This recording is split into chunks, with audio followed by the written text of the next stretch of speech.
Good day, everyone. Let us continue discussing another set of topic. We have here expansion of minor.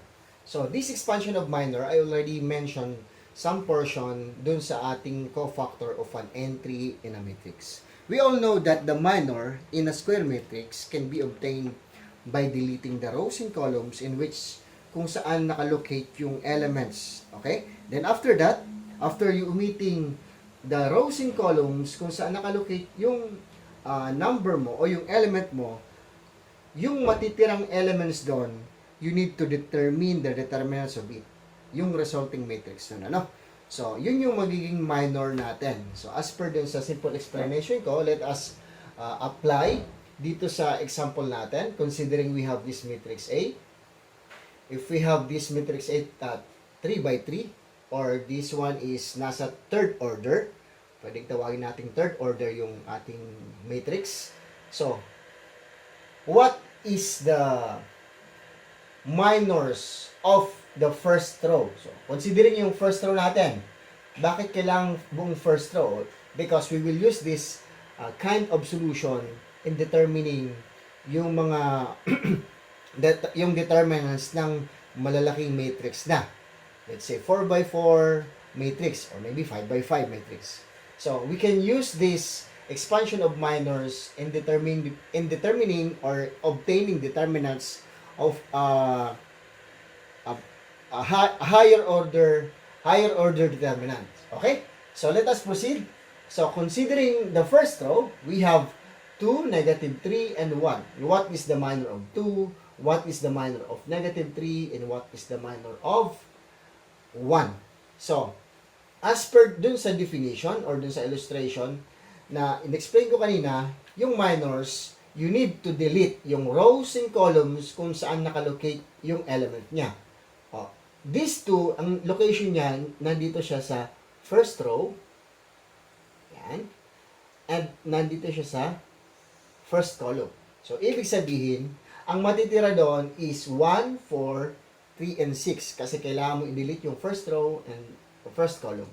Yung remaining elements, after you omit, yung rows and columns kung saan nakalocate yung ating minor, yun yung ilalagay mo dito sa determinants. Ano?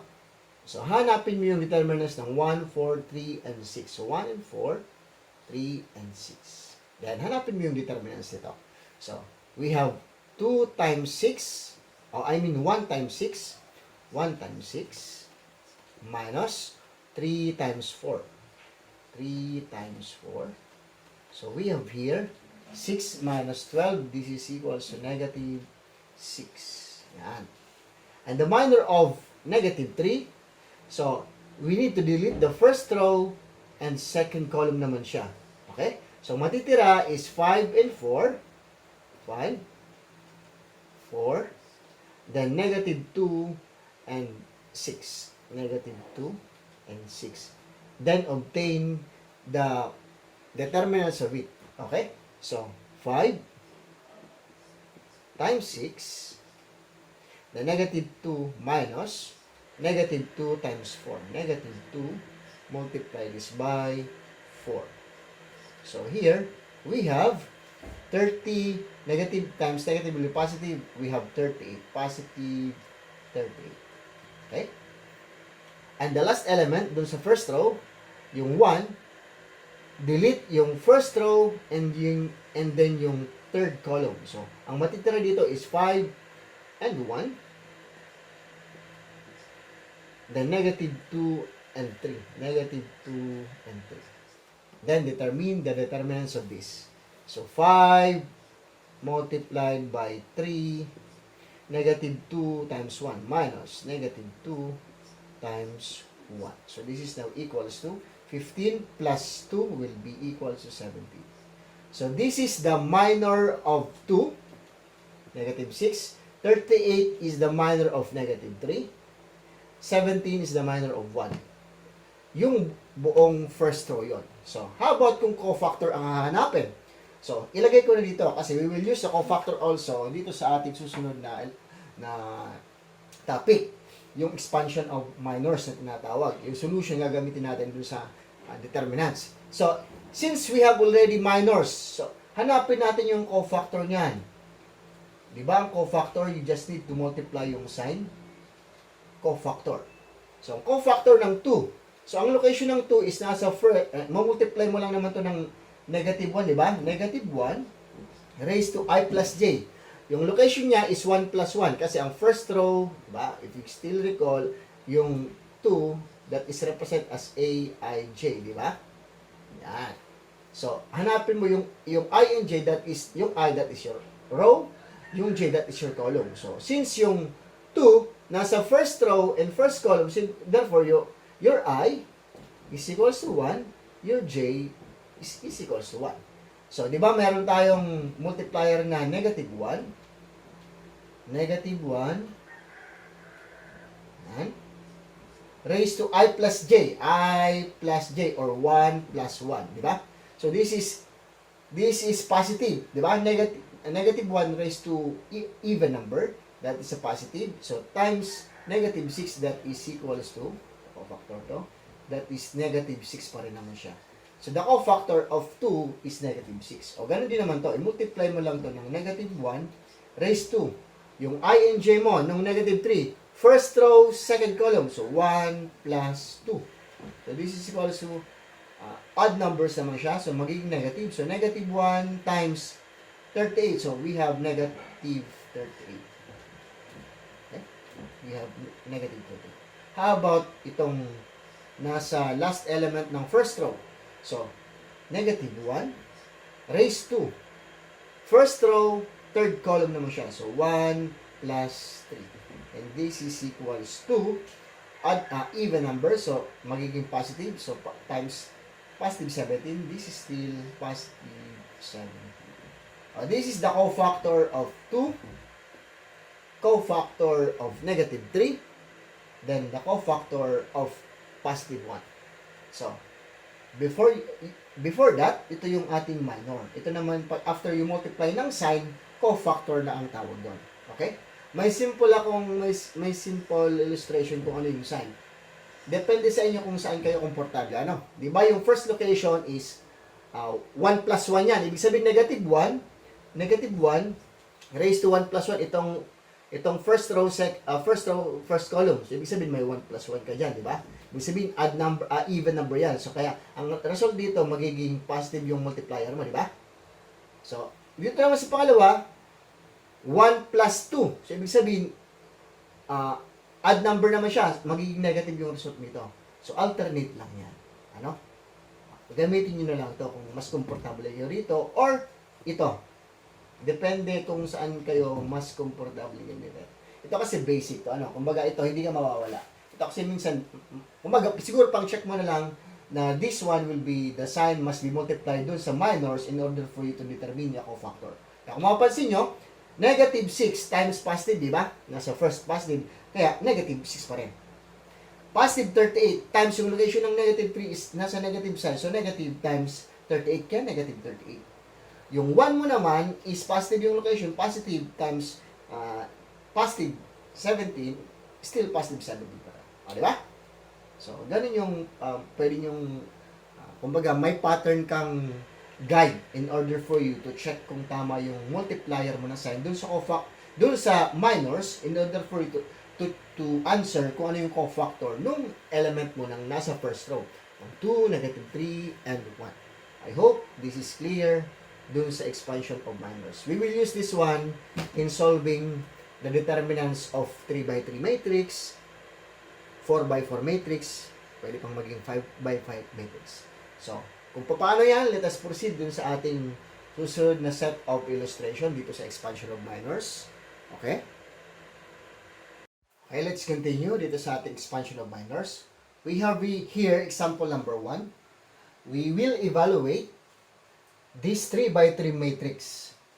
Itong 3x3 matrix natin, hahanapin natin yung determinants of this using yung expansion of minors. So, how are we going to do this? So, first, you need to identify a rows or columns for you to use na magiging multiplier nung lahat ng cofactors nung napili mo. So, ganito kasi yun. considering the elements of first row. So I'm considering the first row. Nasa sa inyo kung ang gagamitin nyo is second row or third row. Pwede rin gamitin nyo yung first column, second column, or third column para mahanap natin yung determinants of this 3 by 3 matrix using expansion of minors. So how are we going to do this? So tingnan natin ano. So let us solve. So find the determinants of this 3 by 3 matrix using yung expansion of minors. So first, since I selected yung first row, meron siyang elements involved, negative 3, 8, and 2. Lahat ng element na yan, i-multiply mo yan sa cofactor. Nung bawat element din i-add mo siya. Ano yun ang magiging solution? So let us now start. So we have negative 3 multiplied by the cofactor of that negative 3. So ano yung cofactor niyan? So ang cofactor niyan will be negative 1 raised to, ano yung location niyan? First row and first column. So meron kang 1 plus 1. Then multiply that by, tatanggalin mo na yung first row, then yung first column. So ang matitira dito will be negative 2 and 0, 5 and 6. Yan. Plus, yung second element dun sa first row, which is equals to 8, then multiply by the cofactor again of that element. So, negative 1 raised to 1 plus 2. Diba? First row, second column na siya. So, multiplied by the remaining elements after you omit yung first row and second column. Ano? So, ang matitira dito, 3, 0, 3, 0, 2, tapos 6. 2 and 6. Then, plus again. Yung last element, dun sa first row mo. So, we have 2 multiplied by the cofactor, negative 1 raised to first row plus third column plus 3. So, multiplied again by the determinants of the remaining elements. So, kung tinanggal mo yung first row and third column, ang matitira mo dito will be 3 and negative 2. Then 2 and 5. 2 and 5. Then proceed dun sa simplification using yung ating determinants. So, this is now equals to negative 3 multiplied by negative raised to even number will be positive. So, negative 3 pa rin naman to. So, negative 3 multiplied by yung determinants of this. So, negative 2 times 6, negative 2 multiplied by 6, subtracted by 5 times 0, 5 times 0, sulat ko pa rin, plus, okay, plus 8. Multiply this by, this will become negative 1. Then the determinants of these elements, so 3 multiplied by 6, minus 2, multiply this by 0. Okay? So, plus 2. Multiply this by positive 1. Diba? Since this is a odd number. Okay? So, ito, positive 1 pa rin naman yun. Ano? Kaya di ko na pala nalagay dito. Anyway, just the same. So, this is now equals to yung 3 times 5. So, 3 multiply this by 5 minus 2 times negative 2. Yan. Then, proceed dun sa simplification natin. So, ang sagot dito will be equals to, multiply mo na lang ano. So, if you want to check, no, isa-isa pa rin natin siguro para mas makakasunod lahat. So, this is equals to negative 3. Negative 3 times negative, this one will be 0. So, this is negative, multiply this by negative 12. Tama? Then negative, this will be positive times negative will be negative. Okay? Ito naman will be positive. Kaya negative ang magiging result mo dito. So this is equals to 8. Multiply this by 0 to. So 18 ang sagot mo dito. Yan. So this is positive 2 ang multiplier mo. Multiply this by 15. Negative 2, negative 4, magiging positive na. So, magiging 19. Okay? So this is all equals to, if you simplify, this is all equals to negative 70. So this is the determinants of this 3 by 3 matrix by using yung expansion of minors. Ito yung solution in solving determinants of a 3 by 3 matrix using yung expansion of minors. So kung ano bang mapapansin nyo dito sa ating solution? Ano?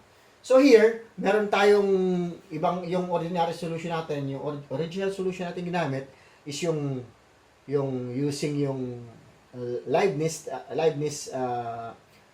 expansion determinants or Leibniz, may dalawang tawag dyan, Leibniz or Leibniz. That's the original solution dun sa ating determinants. So yung may arrow tayo going down tapos going up. Yun yung original. But here, by using expansion of minors, ito yung solution naman ito. But dun sa pag-select kung ano yung rows in column mo, nasa inyo na. So let's say komportable ka dun sa first row, yun ang gamitin mo. But if you want to check kung tama nga yung sagot mo, itry mo yung gamitin yung third row. Same solution. Dapat ang makuha mo sagot is same pa rin. Negative 70 pa rin yung magiging result ng iyong determinants. Okay? So dito, I will have a conclusion. If you are going to use your expansion of minors do sa third order na determinants, dapat ma-reduce mo siya into second order determinants. Diba? From third order, naging siyang second order yung mga elements dito sa solution mo. So, ang ibig kong sabihin dito, pag meron na tayong 4x4, let's say meron na tayong 4x4, 4x4 na matrix, na hahanapin mo yung determinants, ang magiging sagot mo dito dapat nasa 3x3, di ba? Meron ka ng, marireduce mo yung 4x4 into 3x3.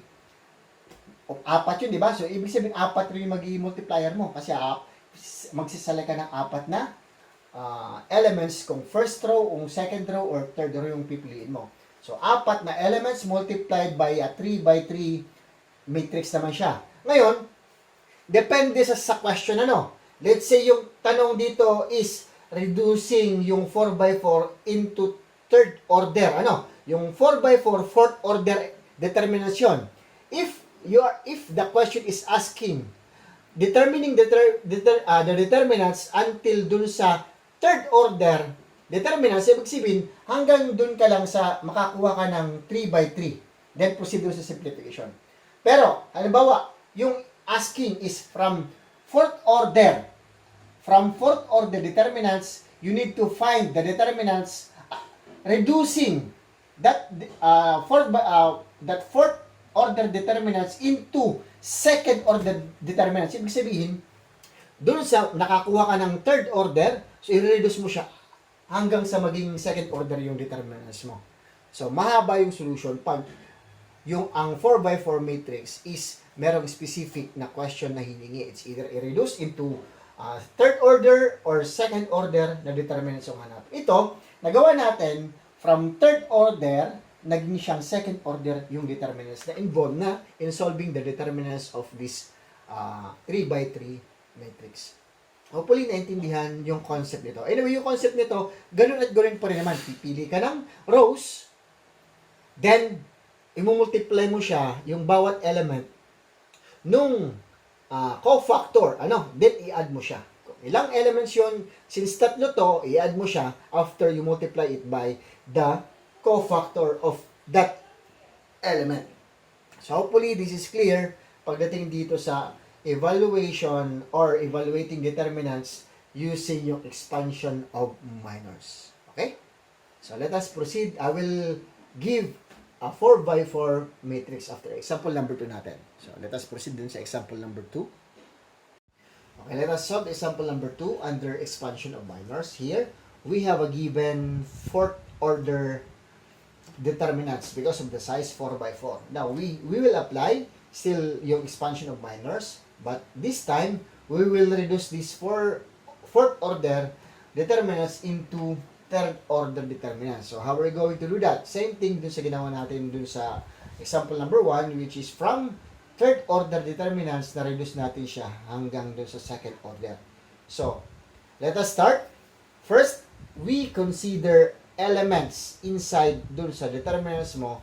Kailangan natin pumili ng rows. So, I suggest na piliin nyo yung less values or mas mabababang elements. Kasi yun ang magiging multiplier mo, di ba? So, here, I choose yung first row.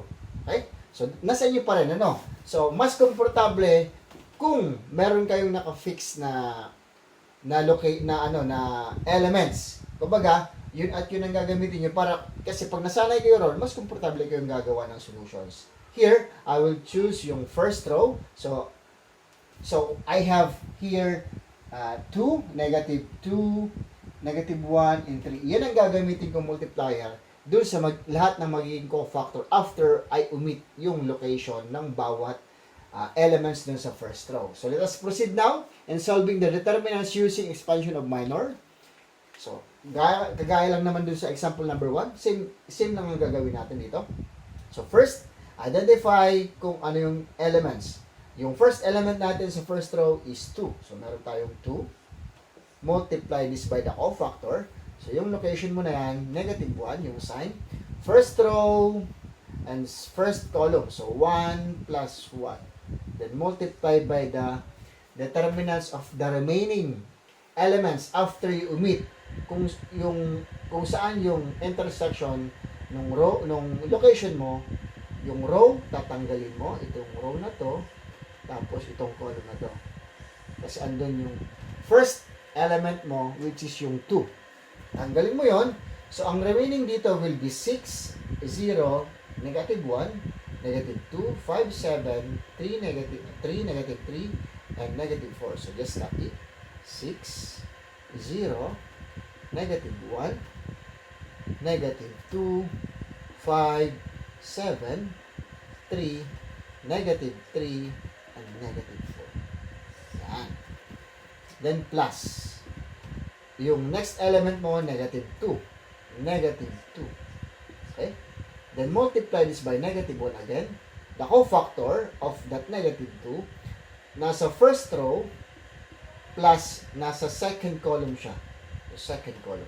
Then, after you omit yung rows and column, kung saan nakalocate yung element mo, yun yung ilalagay mo dito as yung determinant. So, since nasa first row siya, tapos nasa second column siya, tanggalin mo naman yung first row, second column. So, matitira dito is 5, 0, negative 1. 5, 0, negative 1. 4, 5, 7. 4, 5, and 7. Then 1, negative 3, and negative 4. 1, negative 3, and negative 4. And then plus. Okay? Plus, yung next element mo dun sa first row is negative 1.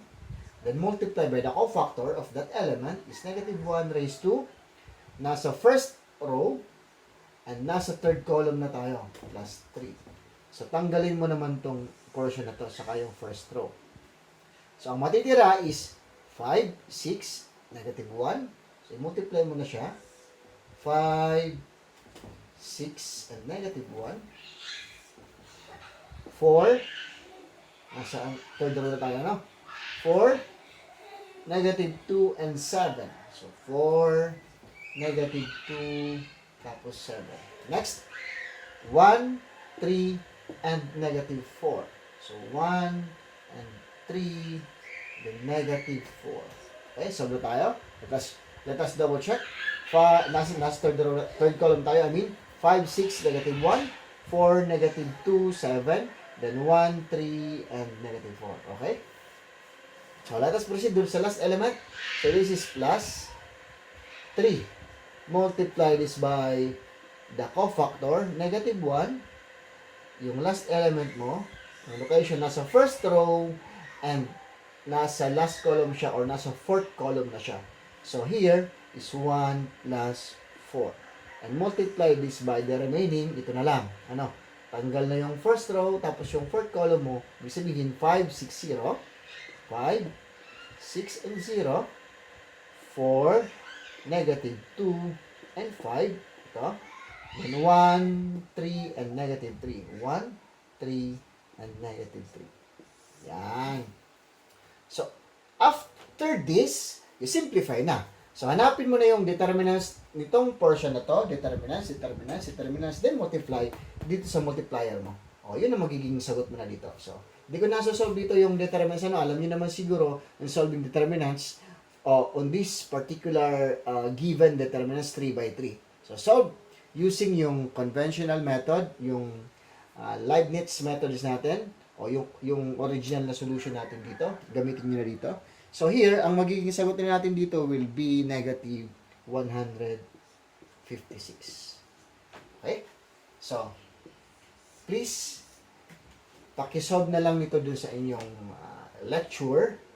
Paki-double check kung 156, negative 156 is correct. So here, yung procedure, nauulit lang. From example number 1, dun sa example hanggang dito sa example number 2, same process lang. Ang pagkakaiba lang nito, naging higher lang yung order nitong given natin dito sa example number 2. Okay? So, kung halimbawa, halimbawa dito sa problem na to, yung condition hanggang second order determinants. Halimbawa, determinants. Yan. So, ibig sabihin, hindi ka pa mag-stop dito. Ang gagawin mo, di ba, 3 by 3 to, 3 by 3, 3 by 3, 3 by 3. So, dun sa example na number 1 natin, gagamitin mo yung solution doon. So, gagamitin mo yung solution mo sa example number 1. Sa example number 1 dun sa 3 by 3, example number 1, use here, use here, use here, and use here. I-adapt nyo yung example number 1 kung yung condition is second order determinants, yung pupuntahan mo ng 4 by 4 o yung fourth order determinants mo dito sa expansion of minors. So, ibig sabihin, mahaba yung magiging solution mo dito. Mahaba. Kasi kailangan mo siyang i-reduce into second order. Kasi yung ating sample number 1 is from third order siya, ginawa natin hanggang second order. So, ibig sabihin nito, from fourth order, na-reduce na natin into third order, then, i-reduce mo ulit siya into second order. So, gagawa ka ulit ng another, magpipili ka ulit dito ng rows. Let's say, you choose yung first row, first row, first row, first row, then multiply all again by yung cofactor mo. So, meron kang fourth set, apat na set, 1, 2, 3, 4, 4 set na gagawin mo yung example number 1 dito sa example number 2. So, ang sagot mo yan will be the same. Negative 156 pa rin. So, it's either you use yung, pag nasa third order, hanggang dito ka na dito, o yung Leibniz formula natin, yung conventional method ng determinants, yun gagamitin mo dito. Okay? Since yung question dito is hanggang third order determinants lang, hopefully naintindihan itong expansion of minor, hanggang dito na lang yung expansion of minor. Our next topic will be pivotal element method. Same pa rin naman, hahanapin natin doon yung determinants, ibang solution na nga lang. Ang tinatawag na solution na yun is using yung pivotal element method. Okay?